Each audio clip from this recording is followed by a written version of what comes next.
ब्रह्मांड के इशारे में नाचते हुए ये सितारे और हमारी दुनिया अपने साथ साथ उस अनंत जीवन को भी नचा रहे हैं जिसे ब्रह्मांड ने तोहफे के रूप में भूलोक को प्रदान किया था। जरा एक पल के लिए भूल जाइए अपने परिवारजनों और इस दुनिया के लोगों को और इस अनंत सन्नाटे और अकेलेपन को महसूस कीजिए जो ये बताने की कोशिश कर रही है कि मैं वो रहस्य हूँ जिसे तुम्हारी बुद्धि कभी समझ ही नहीं सकती।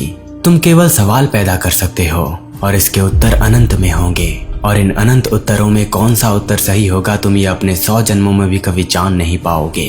आज बात करेंगे हम अंत और विनाश की, उस डर की जिसे एहसास करने के बाद मानव का रक्त सूख जाता है। यहाँ मैं डरने या डराने की बात नहीं करने वाला, बल्कि आज हम इंडियन फिलॉसफी की अनंत गहराई में उतरेंगे और आज मैं यूनिवर्स के उस महासत्य की बात करने वाला हूँ जिसे सुनने के बाद आपको कहीं न कहीं अपने भीतर थोड़ी सी भी उस परम वास्तविकता का एहसास होगा जिसे हम इस माया और भ्रम के जगत में जड़ित होकर जान नहीं पाते हैं। पिछले वीडियो में हमने बात की थी शुरुआत की, प्रारंभ की और जन्म की, कि कैसे ये अनंत पागलपन का निर्माण हुआ था ऋग्वेद के अनुसार। और आज हम जानेंगे कि क्या लिखा है ऋग्वेद में इस अनंत पागलपन की अंत की कथा, कैसे अंत होगा ये अखिल ब्रह्मांड।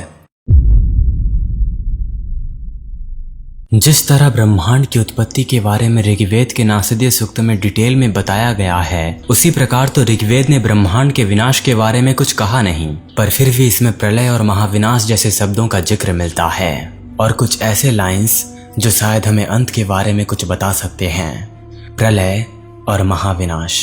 जब ब्रह्मांड का स्वामी अपना समर्थन वापस ले लेता है तो दुनिया ताश के पत्तों की तरह ढह जाती है। सूर्य चमकना बंद कर देता है और चंद्रमा अपनी रोशनी खो देता है और तारे आसमान से गिरते हैं। ये भयावह वाक्य हमें एक महाविनाश की याद दिलाती है कि जब अखिल ब्रह्मांड का स्वामी अपना समर्थन अपनी ओर वापस ले लेता है तो पूरी दुनिया एक ताश के पत्तों से निर्मित एक घर की तरह ढह जाती है।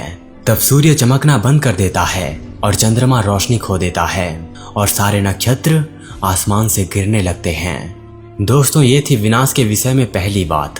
अब बात आती है प्रलय की। प्रलय एक चक्रीय प्रक्रिया है और ऐसा कहा जाता है कि ये प्रत्येक कल्प या ब्रह्मांडीय युग के अंत में होता है।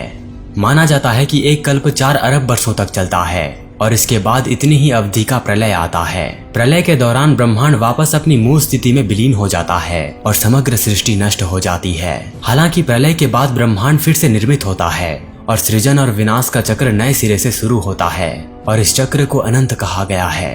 पर भले ही ऋग्वेद ने विनाश की बात को इतने अच्छे तरीके से जिक्र ना किया हो, पर आप ये मत भूलिए कि अभी भी हमारे पास बाकी वेद, उपनिषद और हमारे शास्त्र मौजूद हैं जो जीवन के लक्ष्य से लेकर प्रकृति, ब्रह्म और ब्रह्मांड की अनंत बातें करते हैं, जिन्हें हम आगे आने वाले वीडियोस में एक एक करके जानने वाले हैं। तो आपका मूल्यवान समय देने के लिए धन्यवाद।